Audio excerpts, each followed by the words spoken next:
নমস্কার বন্ধুরা, আজ কাদা মাটি দিয়ে তৈরি করলাম ছোট্ট একটা মাটির ঘর। প্রথমে একটি চৌকো শেপের প্লেট কেটে নিলাম। এরপর সরু কাদা রিংয়ের সাহায্যে একটার পর একটা জয়েন করে নিয়ে দেয়ালটিকে উঠিয়ে নিলাম।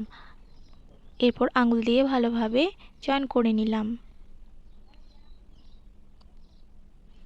তারপর ঘরের ছাউনিটাকেও লাগিয়ে নিচ্ছি। তো আমার বানানো এই মাটির বাড়িটি যদি পছন্দ হয় অবশ্যই একটি লাইক করে দিও আর চ্যানেলটিকে সাবস্ক্রাইব করে পাশে থেকো। এরপর আঙুল দিয়ে এবং তুলি দিয়ে মসৃণ করে নিলাম। এরপর শুকনো হয়ে যাওয়ার পর ঘরের ছাউনিটাকে আমি কালার করার জন্য হোয়াইট কালারের কোট করে নিলাম। তারপর কালার করা শুরু করে দিলাম।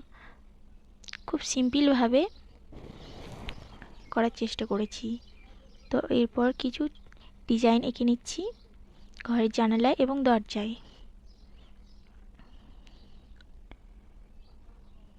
তো আমার বানানো এই মাটির ছোট্ট ঘরটি ভালো লাগলে অবশ্যই কমেন্টে জানিও।